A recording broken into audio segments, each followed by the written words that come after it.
గురువు గొప్ప, దైవం గొప్ప అంటారా? దేవేరుష్టే గురుస్త్రాత గురౌరుష్టే నకోప్యదః. ఎంత స్పష్టంగా చెప్పారో. దేవుడు కోపిస్తే గురువు కాపాడుతాడు, గురువు కోపిస్తే దేవుడు కాపాడలేడు అన్నప్పుడు ఎవరు గొప్ప? గురువే గొప్ప. గురువే గొప్ప. కాబట్టి నిస్సందేహంగా దేవుడి కంటే గురువు చాలా గొప్పవాడే.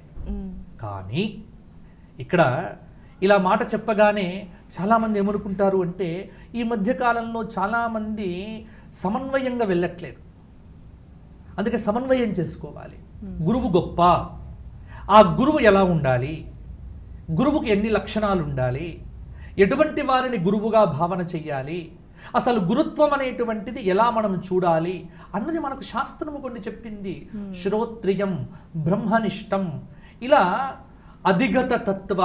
అందుకే శంకర భగవత్పాదుల వారు అక్కడ ప్రశ్నోత్తర మాలిక అనేటువంటి స్తోత్రములో కో గురుహు అని ప్రశ్నిస్తారు. ఎవరు గురువు అని ప్రశ్న వేశాడు. దానికి సమాధానం కూడా శంకర భగవత్పాదుల వారే చెప్పారు. అధిగత తత్వ శిష్యహితాయ సతతం.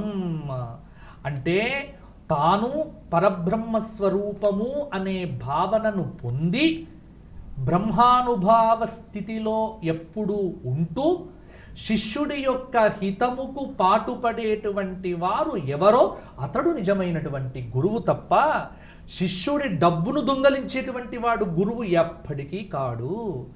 ఈనాటి గురువులు చాలామంది చేసే పనే అది చేస్తున్నారు. కాబట్టి ఎప్పుడు కూడా గురు పౌర్ణమి అంటే నీ జీవితానికి ఉపయోగపడేటువంటి మార్గమును చూపించినటువంటి గురువును దైవస్వరూపంగా భావన చేసి వ్యాసస్వరూపంగా ఆరాధన చేసేటానికి పెట్టుకున్నటువంటి ఒక మంచి రోజు ఈ రోజు.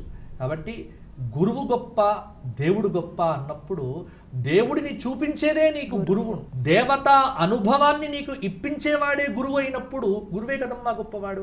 అందుకే దీనికి సంబంధించి స్కాంధ పురాణంలో అలాగే పద్మ పురాణంలో ఒక కథ వస్తుంది, దీపకుడి యొక్క కథ. వేదధర్ముడు అనేటువంటి ఒక మహానుభావుడికి దీపకుడు అనేటువంటి ఒక శిష్యుడు ఉంటాడు. ఇతను సంతతం గురుసేవ చేసేటువంటి వాడు. కాశీపట్టణంలో గురుసేవ చేస్తూ ఉంటే స్వయంగా విశ్వనాథుడు వచ్చి ఇతన్ని అడుగుతాడు, నాయన నీకు ఒక వరం ఇస్తాను అని. అంటే అప్పుడు ఆయన ఏమంటాడు అంటే, మా గురువుగారే ఉన్నారు నాకు వరం ఇవ్వటానికి, నీతో పని ఏమిటి అంటాడు. అంటే అంత అచంచలమైన విశ్వాసం. అది మనం నేర్చుకోవలసినటువంటిది. గురువును ఈశ్వర స్వరూపంగా భావన చేస్తే యాదృశీ భావన తాదృశీ సిద్ధి. నీకు ఎటువంటి భావన ఉంటుందో అటువంటి సిద్ధి కలుగుతుంది.